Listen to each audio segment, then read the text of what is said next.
Pablo Zalba, europarlamentario por Navarra, en Bruselas. Buenas noches. Buenas noches. Bienvenido. Bienvenidos nosotros también, de alguna manera. Ambos. Porque hoy hemos salido fuera de nuestros estudios, estamos en la capital europea. Gracias por abrirnos las puertas una vez más. Un placer, sabéis que es vuestra casa y siempre un honor recibiros aquí. Y además en un momento para la Unión Europea en jaque, crítico, con muchos frentes abiertos. ¿Está dejando Europa de ser Europa? Esperemos que no. Es un momento clave, es un momento crítico, como bien decía, pero precisamente Europa avanza en los momentos críticos. Y yo creo que estamos ante la oportunidad de avanzar en la integración económica, sobre todo todos los países del ámbito de la zona euro. Necesitamos construir instituciones propias en la eurozona y sin duda alguna los retos a los que nos enfrentamos, la posible salida del Reino Unido, la crisis de refugiados, son la prueba de lo que tenemos que hacer y espero que sean el incentivo que necesitamos para hacerlo. Ese es uno de los asuntos más importantes. Enseguida vamos a hablar de la crisis de los refugiados, efectivamente de la salida o no del Reino Unido de la Unión Europea, pero ¿cuál es el camino en el que ahora mismo Europa inicia de alguna forma hacia un reto importante, que es que ningún país de la Unión Europea salga de la Unión? Bueno, yo estoy seguro que el Reino Unido finalmente no saldrá. Es verdad que el debate en el Reino Unido es más un debate emocional que racional, porque desde el punto de vista de la razón no tiene ningún sentido siquiera plantearse esa posible salida, pero insisto, es verdad... ¿Por eso Cameron se arriesga a hacer el referéndum? Bueno, por eso Cameron arriesga, porque está arriesgando mucho. Cameron se arriesga efectivamente y Cameron lo hace en clave interna de su partido. Su partido tiene una ala euroescéptica importante, además su partido compite electoralmente con un partido como es UKIP, que promueve o cuyo objetivo final es la salida del Reino Unido de la Unión Europea, y yo creo que por tanto Cameron, con el objetivo de intentar mitigar esas voces cada vez más euroescépticas, hace este referéndum para intentar aplacar o incluso olvidar el debate, pero yo no tengo ninguna duda que lo que hace Cameron lo hace en clave interna. No sabemos lo que va a pasar en ese referéndum, pero ¿no cree Pablo Zalba que esto,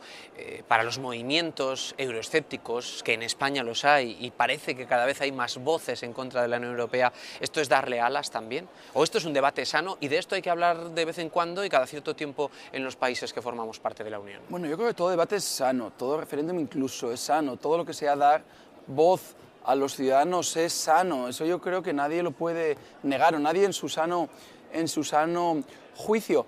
Pero yo no creo que España sea especialmente euroescéptica. Yo el otro día coincidía con un debate con dos colegas aquí en el Parlamento del Partido Socialista y de Iniciativa per Catalunya, que aquí se engloban en la misma familia política que Podemos, y los tres estuvimos de acuerdo que precisamente España y sus diferentes gobiernos han sido gobiernos proeuropeístas, han sido gobiernos que han estado dispuestos a ceder soberanía, que es lo que tenemos que hacer, que es lo que estamos abocados a hacer, a las instituciones europeas para seguir avanzando en el proyecto europeo. Por lo tanto, la dimensión española en cuanto a que puede alimentar el euroescepticismo, no me preocupa en absoluto. Yo creo que tenemos que preocuparnos en lo que tenemos que preocuparnos, que tenemos bastantes motivos. Hombre, en España ahora mismo no sabemos lo que va a pasar. También dentro de unos minutos vamos a hablar de cuál es la visión de Pablo Zalba sobre lo que puede pasar en el Congreso de los Diputados en los próximos días, pero el partido que llegue al gobierno, la persona que gobierne España, ya sea Mariano Rajoy, sea Pedro Sánchez, no sé si hay alguna otra alternativa, ¿hacia dónde tiene que mirar dentro de la Unión Europea? Es decir, no se ha vuelto a hablar desde hace mucho tiempo de los hombres de negro, pero los hombres de negro están ahí, ¿sigue la troika ahí vigilante? En absoluto. Yo no tengo ninguna duda hacia dónde tenemos que avanzar. Tenemos que avanzar, y sobre todo la eurozona, hacia unos verdaderos Estados Unidos de Europa. Yo no tengo ninguna duda que ese es el camino. Yo creo, y quizás me estoy adelantando, que en España tenemos dos posibilidades: un gobierno en torno al Partido Popular o un gobierno en torno a Podemos, donde Podemos tenga un peso importante y donde Podemos tenga, digamos, voz y voto. Yo no tengo ninguna duda de lo que dice el Partido Popular al respecto, mi partido. Yo creo que, y en ese sentido, yo creo que no hay discrepancias con el Partido Socialista. Ambos somos partidos europeístas. El gobierno del Partido Popular lanzó una propuesta en el llamado informe de los 5 presidentes, Banco Central Europeo, Comisión, Parlamento, Consejo y Eurogrupo, donde se sientan las bases de lo que tienen que ser esos futuros Estados Unidos de Europa, y hubo unanimidad que la propuesta española fue la más europeísta y hubo unanimidad que ese era el camino. Incluso yo recuerdo que el presidente de la Comisión de Economía del Parlamento Europeo, que es un socialista italiano, en un viaje que hicimos a Madrid, reconoció en una rueda de prensa que el documento, la aportación española, ese informe de los 5 presidentes que, insisto, sientan las bases del futuro de la eurozona, era una de las aportaciones más valiosas, lo que demuestra que socialistas y populares en este sentido estamos francamente cerca. Y yo les decía, volviendo al debate que tuve la semana pasada, el Partido Popular no es sospechoso, sino todo lo contrario, es parte activa de esa Unión Europea y de esa futura eurozona a la que tenemos que avanzar. Podemos no lo sabemos. Podemos ha votado aquí en favor de la salida de países como España de la Unión, de la eurozona. Podemos ha sido muy volátil en cuanto a sus posturas en la Unión Europea. Por lo tanto, yo no tengo ninguna duda de lo que pasará si ese futuro gobierno es en torno al Partido Popular, y no lo puedo saber qué pasaría si fuera en torno a Podemos. Pero ustedes tendrán que tener en cuenta también si hay partidos con auge en nuestro país en los que ya han dicho que de alguna forma o parte de la deuda de los países que conformamos la Unión sea o no sea reconocida, es decir, que están dispuestos a dejar de pagar una deuda que, si esos partidos llegan al gobierno, digan, no, es que no reconocemos esta deuda, no queremos pagarla, no la vamos a pagar. Bueno, yo creo que en este caso, primero es una irresponsabilidad, y en este caso no tengo ninguna duda que es peor el remedio que la enfermedad. ¿Qué quiero decir con esto? Hasta ahora no hay ningún informe de ningún organismo internacional que haya dudado sobre la sostenibilidad de la deuda española. Como en su momento nunca ha habido informes, y sobre todo cuando Grecia empezó a crecer al final del último gobierno de Nueva Democracia, del Partido Popular Europeo, nadie dudaba o había bases sólidas para afirmar que la deuda griega era sostenible. Cuando la deuda de un país empieza a ser insostenible, cuando tiene un gobierno que no genera confianza, cuando tiene un gobierno que se dedica a destruir lo que otros gobiernos han hecho, además, cuando esos gobiernos han sentado las bases para crear crecimiento y creación de empleo. Con crecimiento y creación de empleo, la deuda de griega, la deuda de España, son perfectamente sostenibles. Y aquel que insinúe siquiera que no va a pagar la deuda, solo se enfrenta a un escenario en el que lo primero generará desconfianza, lo segundo abocará al país en cuestión a que nadie le vaya a prestar dinero. Y obviamente, Robert, si tú tienes una deuda conmigo y yo tengo garantía de que me vas a devolver esa deuda, seguramente si lo necesitas te seguiré prestando. Si tú mañana... Pero otra cosa es que haya muchos ciudadanos que realmente vean también que hay una parte de la deuda que no debemos pagar. Roberto, yo no creo que el auge de partidos como Podemos, el auge de partidos como Syriza respondan mayoritariamente a que hay ciudadanos que dicen o creen que no debemos pagar parte de la deuda que hemos contraído. Yo no tengo ninguna duda que no hay deuda ilegítima en España, que no hay deuda ilegítima en Grecia, pero yo no creo que sea la explicación del auge de estos partidos. Desgraciadamente hay otros motivos que han provocado el auge de este tipo de partidos. Le hago una confesión, ojalá fuera esa la razón que llevara a que Podemos tenga esa fuerza, Syriza tenga esa fuerza y partidos euroescépticos en la Unión Europea tengan esa fuerza. Pero desgraciadamente me temo que hay otros motivos que lo explican. Vamos a avanzar, vamos a hablar de la crisis de los refugiados porque ahora nos encontramos, y además es una noticia de los últimos días, con que Macedonia no está dejando pasar a refugiados afganos, personas que llegan allí después de semanas huyendo. ¿Qué pasa? ¿Que la Unión Europea no tiene corazón? ¿Qué es lo que está ocurriendo con esto? Llevamos meses, hay miles de personas que están muriendo en las fronteras. Parece que nadie está haciendo nada. Parece no. Se está haciendo poco. Se está haciendo poco. Yo creo que sería injusto también decir que se está haciendo nada, pero desde luego lo que está claro es que no se está haciendo lo suficiente. Y yo creo que ahí todos tenemos que entonar el mea culpa, políticos, gobiernos de todo color Ya, Pablo, político, ¿qué hay que instituciones hacer? europeas y ciudadanos. ¿Pero qué hay que hacer? Es en que está general. muriendo gente. Evidentemente algo hay que hacer. Yo no tengo la solución, yo no tengo la varita mágica, desgraciadamente, pero evidentemente lo primero que tenemos que hacer es sentarnos, gobiernos, instituciones europeas, y tener un plan de acción conjunto. Lo primero, y no tengo ninguna duda, es que hay que dar una respuesta conjunta de todas las instituciones europeas y todos los países de la Unión Europea. Segundo, dotar de recursos económicos conjuntos para afrontar el problema. Vale, ¿qué es esto de conjuntos? Estamos en el Parlamento Europeo, estamos en Bruselas, estamos en los pasillos. Por aquí estamos viendo pasar a personas como usted, europarlamentario, que toman decisiones, aquí en Estrasburgo. ¿Qué es lo que tienen que hacer? Es decir, ¿quién tiene que tomar la iniciativa para que se lleve a cabo una votación y se exijan esos recursos y se exijan buscar soluciones? Es que nos podemos perder en palabras. Yo entiendo perfectamente la frustración suya, que es la compartida por la mayoría de los europeos. Desgraciadamente yo puedo hablar lo que le corresponde a esta casa. Esta casa ojalá tuviera esa iniciativa legislativa, esa posibilidad de dotar de un mandato legislativo para que los Estados miembros actuarán de forma prioritaria al respecto. Desgraciadamente no es así, pero insisto, debemos dar una respuesta conjunta. Y ojo, no tenemos que olvidar el medio y largo plazo, hay que actuar a corto plazo. La actuación a corto plazo evidentemente es de dotar de recursos económicos, sobre todo a aquellos países con menos medios, para que afronten este importante reto, que no es un reto de Grecia, que no es un reto de Alemania, que no es un reto de Macedonia, de Croacia, es un reto europeo, que tenemos que entender que tiene una dimensión europea y que tenemos que dar una respuesta europea y que ojalá supiera la solución, pero yo no la sé. Pero sí que no tengo ninguna duda que tenemos que actuar a medio y largo plazo. Y la solución a medio y largo plazo es actuar en origen. Solucionar los problemas que obligan a miles, cientos de miles, incluso millones de ciudadanos a abandonar su vida, a abandonar sus familias, para emprender un camino hacia no sabemos dónde, porque la situación es dramática. Y por tanto hay que actuar en Siria, hay que actuar en los países en los que emigrantes por cuestiones económicas se van, emigrantes por cuestiones religiosas, y hay que actuar tanto en origen como a corto plazo, dotando de medios a las instituciones europeas y a los países que menos medios tienen para afrontar este problema, porque desde luego si no va a ser la vergüenza de Europa y va a ser algo de lo que nos avergoncemos durante muchas generaciones. Sigue estando Bruselas tomada por las fuerzas de seguridad. Hemos visto militares en el aeropuerto, en la Plaza de Luxemburgo, aquí en la puerta del Parlamento. Lo hemos visto en distintas estaciones.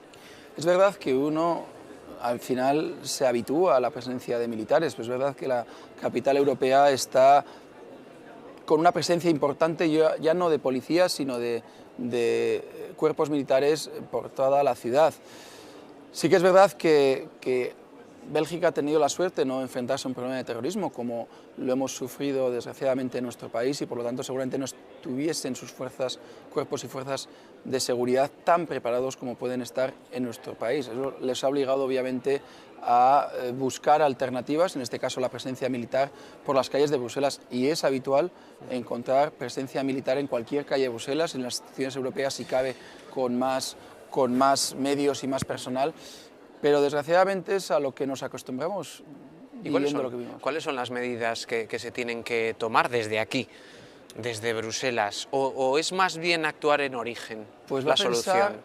Que soy porque cualquier día nos vamos a llevar otro susto.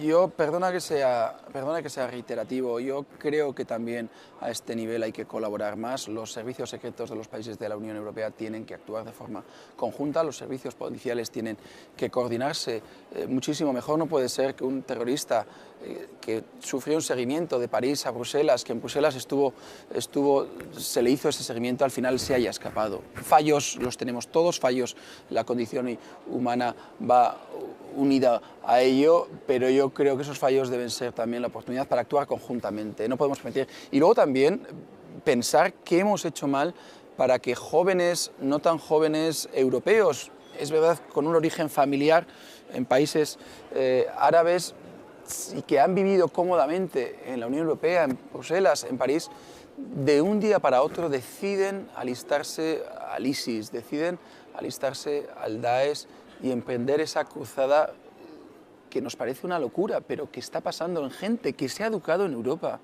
que podría haber sido compañeros nuestros y que de repente emprenden ese camino. Yo creo que también merece una reflexión que algo hemos hecho mal. Tenemos buenas noticias en Navarra con Volkswagen. Parece que la llegada del segundo modelo podría asentar mucho más la fábrica de Landaven, la fábrica navarra de Volkswagen. Se está hablando de 400, 500 nuevos empleos. ¿Cómo está el caso de los coches trucados de Volkswagen? Porque parece que se ha olvidado todo el mundo de esto. Usted va a formar parte de esa comisión de investigación en Europa. Bueno, pero hay muchas dudas al respecto. Yo lo primero que creo que ojalá se confirme esa noticia, sería una noticia magnífica para la comunidad foral, sería una noticia magnífica para aquellas personas que pueden encontrar un trabajo. Estoy seguro que si se confirma serían 500 puestos de trabajo, han dicho algunas fuentes, pero muchos más indirectos, con lo cual creo que es una noticia de la que todos los navarros tenemos que sentirnos orgullosos en primer lugar. Segundo, la comisión de investigación, no sabemos, no han empezado todavía los trabajos en el Parlamento Europeo, pero yo lo he manifestado desde el mismo día en el que mi grupo político me pidió estar en esa comisión parlamentaria, en esa comisión de investigación.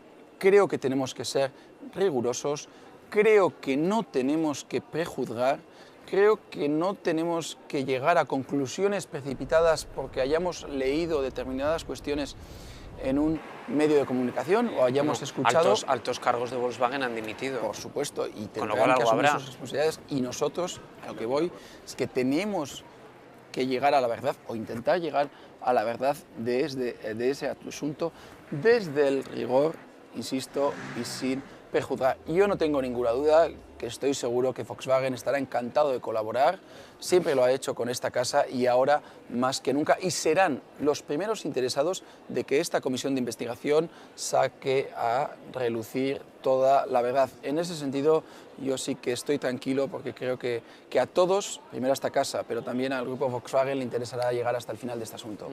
¿Por qué en América se va a indemnizar a todos los afectados con 1.000 euros y aquí en Europa no se plantea absolutamente nada? Bueno, yo creo por que los mismos casos. Tenemos sistemas judiciales diferentes, lo primero, con lo tanto yo creo que no es posible extrapolar una cuestión a otra. No sabemos... Aunque el coche sea el mismo, aunque el daño sea el mismo, aunque el engaño sea el mismo, porque esto es un engaño. No sabemos si es un engaño todavía. Lo que Volkswagen ha reconocido. No sabemos. Ha reconocido Volkswagen. Yo creo que, pero lo que no sabemos es la dimensión del mismo.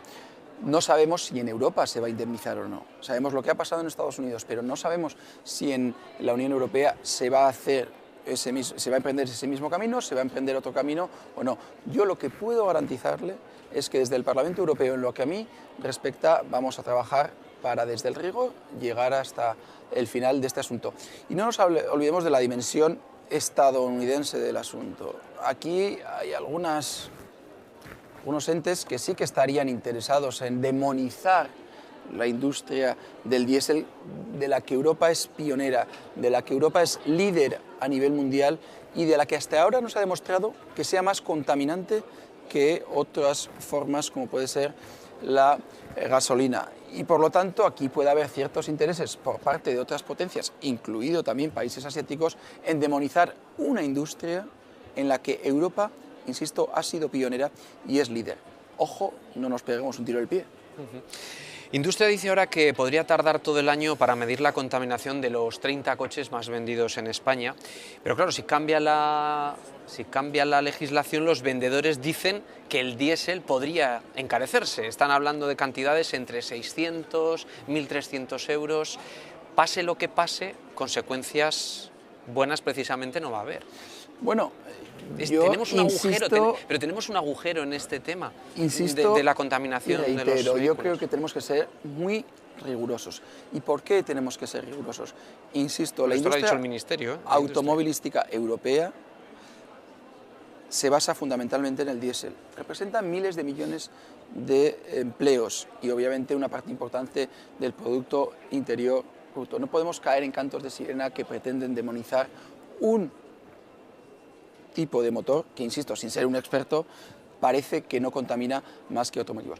Que habrá que ver si efectivamente lo que dice el Ministerio se confirma y cuál es la solución. La solución no la tiene que dar, en mi opinión, insisto, sin ser un experto, el Ministerio. Yo creo que la tienen que dar el Ministerio y las instituciones europeas tienen que decir cuánto puede contaminar un coche y serán los fabricantes los que fabriquen motores cumpliendo la legislación medioambiental respectiva. El otro día los verdes intentaron fortalecer o reforzar esa legislación medioambiental y la propuesta no salió adelante, por lo tanto nos quedamos con la actual que va a entrar en vigor en pocos meses y es obligación y de las autoridades competentes cumplir y hacer cumplir la legislación. Pero insisto, no nos peguemos un tiro en el pie en cuanto a demonizar una industria que se ha demostrado que es medioambientalmente sostenible, económicamente sostenible, que Europa ha sido pionera ya y lidera todavía la fabricación y ventas y que, insisto, genera muchos millones de puestos de trabajo. Veremos en qué queda. Nos quedan 5 minutos de programa y me gustaría que habláramos de España y que habláramos de Navarra. Por estos pasillos, ya nadie se acuerda, pero por estos pasillos se estrenó en la política Pablo Iglesias. ¿Tuvo usted relación con él? Sí. ¿Los meses que estuvo aquí? Sí, sí, la verdad es que tuve bastante buena relación y tuve unas cuantas conversaciones con él. Y yo creo que eso a veces pienso que me ayuda un poquito a entender un poco este ajedrez en el que estamos inmersos en la política española. Y tuvo oportunidad de comentar con él pues esto que estamos viviendo, ¿no? Bueno, yo ¿Él se veía ya en el Congreso de los Diputados estando aquí? Yo recuerdo que cuando le conocí, que fue de casualidad, porque los dos nos quedamos tirados en un aeropuerto en París, en un viaje de Madrid a Estrasburgo, y ahí nos conocimos. Sería, yo calculo, el mes de junio, julio del año 2014, y yo ahí vi un Pablo Iglesias que se creía que podía ser presidente de gobierno. Yo recuerdo una anécdota que a los pocos días, en una entrevista en una emisora local en Pamplona, me preguntaron al respecto y yo respondí y lo sigo manteniendo. En parte, el próximo presidente de gobierno será Pablo Iglesias o Mariano Rajoy, porque él me convenció de que estaba convencido que quería ser presidente de gobierno. Por eso a mí me resulta tan difícil que al final pueda apoyar a Pedro Sánchez como presidente de gobierno, y eso explica, en mi opinión, también las exigencias tan elevadas que le ha puesto al líder socialista para que llegue. Yo recuerdo que le pregunté, bien, Pablo, tú crees que puedes ser presidente de gobierno, pero seguramente antes tengas que decidir si gobierna el PP o gobierna el PSOE. ¿Qué decisión vas a tomar? Y él me respondió, hay que reconocer de forma inteligente, no, el PSOE tendrá que decidir si gobierna el PP o yo. Y yo creo que si uno analiza todas las acciones que ha hecho después de las elecciones, él juega ese papel. Un papel en el que el PSOE tenga que decidir si gobierna el PP o Podemos. Y yo espero que el PSOE no caiga en esa trampa. Yo solo espero que por el bien de España el PSOE no caiga en esa trampa. Se va a formar gobierno, ya ha arrancado la investidura de Pedro Sánchez, vamos a ver cómo termina. ¿Qué es lo que va a pasar? Formar gobierno esperemos que se forme, lo que no sabemos si antes de unas elecciones o no. Yo espero que no haya unas elecciones, yo creo que sería un fracaso colectivo de todos los partidos el que haya unas elecciones. Y yo sí que intuyo que, y es intuición, porque ahí sí que el presidente del gobierno, que tuvimos la oportunidad de estar con él la semana pasada en Bruselas, y el ministro de Economía, que estuvo en Pamplona también recientemente, ambos decían, y yo comparto totalmente ese análisis, nadie sabe lo que va a pasar. Hoy nadie puede prever lo que va a pasar antes de los 2 meses que empezarán a contar tras la primera votación para formar gobierno. Entonces yo sí que intuyo, insisto, y son intuiciones personales, que Pedro Sánchez no va a formar gobierno en estas 2 primeras votaciones. Ahí se abre un plazo de casi 2 meses desde la segunda votación, donde cualquier escenario es posible. Yo no descarto que finalmente Pedro Sánchez forme gobierno con Podemos y con los nacionalistas, de una forma activa o pasiva. Y yo no descarto tampoco que al final cunda el sentido común y el Partido Socialista se abstenga en un gobierno del PP con o sin Ciudadanos en el gobierno, evidentemente con el apoyo de Ciudadanos. Yo no tengo ninguna duda de que sería la mejor fórmula para España. Que eso ocurra. ¿Cómo está la salud del Partido Popular de Navarra? Bueno, yo creo que con las dificultades que tenemos de ser todavía un partido pequeño, yo creo que es la voz de la oposición en el Parlamento Foral. Yo creo que el partido que más contundente está siendo en el Parlamento Foral en contra de todos los despropósitos que estamos viviendo en el Gobierno de Navarra es precisamente el Partido Popular. En la oposición está también UPN y PSN. Pero yo creo, y así lo reconocen muchas personas y muchas personas de la calle, que la verdadera oposición la está haciendo el Partido Popular. Y yo la verdad estoy francamente orgulloso del Grupo Parlamentario Popular en el Parlamento Foral, que están haciendo un gran trabajo, insisto, a pesar de las dificultades, esas dificultades sobre todo como consecuencia de la dimensión del Grupo Parlamentario.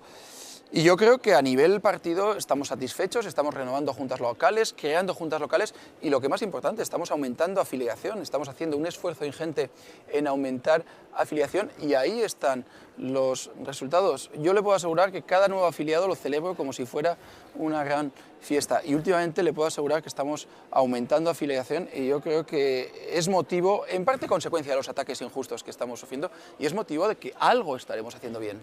¿Tiene usted relación con el delegado del Gobierno de Navarra en Bruselas? Sí, tenemos relación. La semana pasada vinieron un grupo de empresarios a conocer un programa europeo y tuve la oportunidad de estar con él, que me invitó a un encuentro con ellos y hay una relación razonablemente fluida con él. Yo creo que aquí estamos para colaborar, para buscar puntos en común que los tenemos, para actuar conjuntamente y colaborar conjuntamente en beneficio de nuestra querida comunidad foral y desde luego, mientras ese sea el objetivo, aquí va a tener un aliado.